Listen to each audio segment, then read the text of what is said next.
12 months.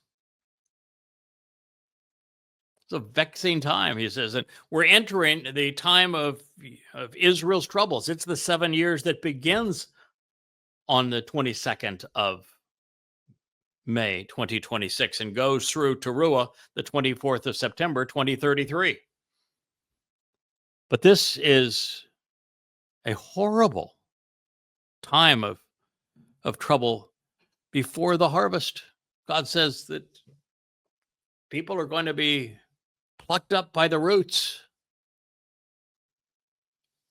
The budding sprout that had all the promise of Israel. Just as the buds are beginning to form and are perfected, then we're going to watch the sour grapes dealt with. You know, this is a thing that I know can get me into some trouble by saying it, but it is a reality, and I'm going to say it anyway.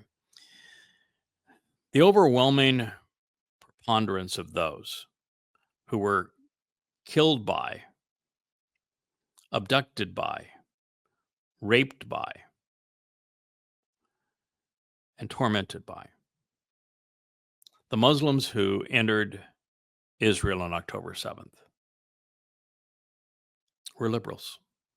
Now, that doesn't mean that all of the soldiers protecting the border were. They probably were just anything but. So excluding the soldiers, talking about the civilians, the ones at the rave, the ones in the kibbutz. A kibbutz is a communist farming community. You're not in a kibbutz because you're conservative. You're liberal. And you don't go to a rave, and today's young people are exceedingly liberal. You don't go to a rave because, particularly one with a big Buddha statue and flashing lights and new age music, dressed as they were, again, if your values are conservative, you prefer smaller government, you prefer personal responsibility over groupthink.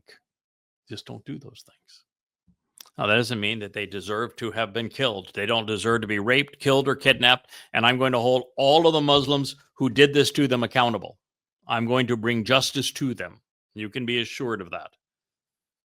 But if there ever were sour grapes,